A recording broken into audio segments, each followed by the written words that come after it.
Tu sais ce qui est pire qu'un appel raciste au 911? C'est quand la personne qui décroche finit par te renvoyer la honte que tu voulais balancer sur quelqu'un d'autre. Ouais, c'est exactement ce qui est arrivé dans une banlieue calme au sud de Toulouse, un jeudi après-midi trop ordinaire pour deviner ce qui allait exploser. Tout a commencé avec une chaise de jardin, un livre de poche et une femme noire buvant son café tranquillement sur sa terrasse. Elle s'appelait Maya Diallo, 31 ans, cheveux tressés, regard doux mais droit, le genre de femme qui savait se faire discrète mais imposer quand même le respect. Sauf que ses voisins ne voyaient pas ça du tout comme une qualité. Dans cette rue chic, bien tondue, bien blanche, Maya, avec sa peau foncée et ses silences, s'acclochait. Elle n'avait rien dit, rien fait, rien demandé, juste posé un plaid sur sa chaise longue, ouvert son roman et laissé le soleil lui réchauffer les joues. Et puis il y a Madame Rougemont, la voisine du lot 12, la matriarche autoproclamée du quartier, qui sort ses jumelles à chaque fois qu'un oiseau se pose sur la mauvaise clôture.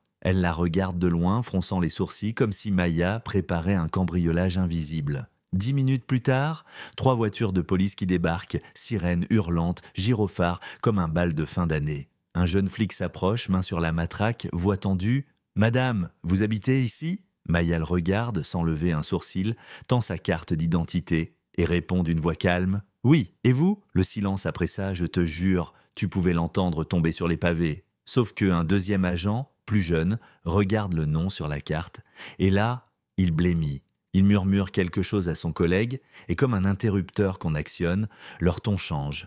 D'un coup, ils deviennent polis, respectueux, presque mal à l'aise. Parce que ce que Madame Rougemont ignorait, ce que toute la rue ignorait, c'est que Maya n'était pas simplement une nouvelle voisine. Elle était analyste en cybercriminalité pour la DGSI, spécialisée dans les réseaux de désinformation et les crimes numériques transfrontaliers. Elle avait bossé sur des dossiers classés, coordonné avec Interpol, participé à des arrestations à haut risque, tout ça avec un calme glacial et un stylo bic. Mais pour eux, elle était juste la femme noire au fond de la rue. Laisse-moi revenir un peu en arrière, avant les serveurs sécurisés, les salles d'audience, les missions top secrètes. Maya était nounou, pas n'importe où. Dans un manoir en Dordogne, chez les Morel, riche, froid et élégant jusqu'au mépris. Elle avait 19 ans, venait de Saint-Denis et passait ses nuits à lire en cachette pendant que les autres dormaient. Et dans cette maison de glace, il y avait une étincelle. Nino, le fils cadet, 7 ans, bègue, moqué par ses propres cousins. Maya l'écoutait, lui apprenait à poser sa respiration, à articuler sans honte. C'est lui qui lui a donné envie de comprendre la voix, le langage, le trauma. Quand elle est partie, elle a laissé derrière elle un petit garçon qui disait enfin « bonjour » sans peur et une promesse silencieuse qu'elle allait faire plus. 10 ans plus tard, la promesse est tenue. Maya a ouvert un centre de réhabilitation linguistique dans le centre de Toulouse. Un endroit modeste, sans prétention, mais où chaque mot dit valait plus qu'un diplôme. Elle aidait les enfants réfugiés, les jeunes victimes de violences, les ados perdus dans leur silence.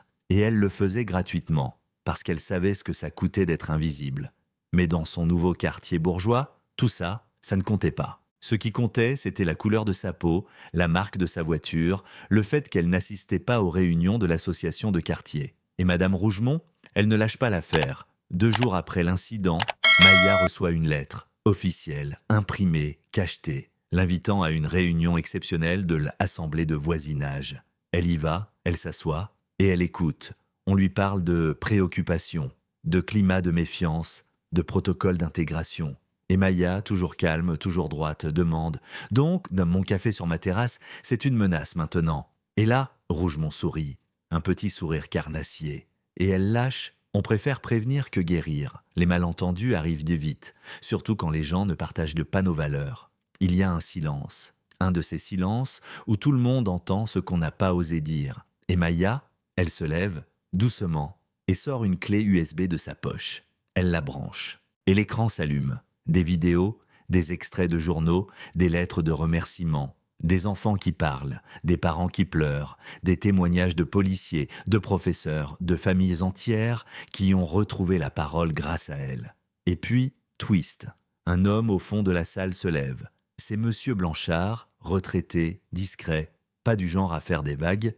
Il regarde l'écran, il regarde Maya et dit, la voix tremblante, « c'est vous qui avez aidé mon petit-fils. » Il ne parlait plus. Maintenant, il chante. La salle change d'atmosphère, lentement. Le sol bascule sous les piaux de Rougemont. Certains murmurent, d'autres hochent la tête. Quelqu'un applaudit, timidement. Maya referme son ordinateur, elle remercie, puis elle sort. La tête haute, pas une larme, pas une insulte, juste une clarté dans le regard. Mais l'histoire ne s'arrête pas là. 2 semaines plus tard, Maya organise une journée portes ouvertes à son centre, un mini-festival. Ballons, stands de jeux, tables multilingues, enfants qui rient, adultes qui dansent. Et au milieu de tout ça, un jeune homme en uniforme militaire, un peu timide, un peu grand pour ses bottes. C'est Nino. Il est venu, il l'a retrouvée. Et il la prend dans ses bras comme si elle était son phare. « Vous m'avez sauvé ?» il lui dit. Et Maya, elle ne dit rien, elle le serre simplement, et derrière eux, presque cachée parmi les passants, se tient Madame Rougemont.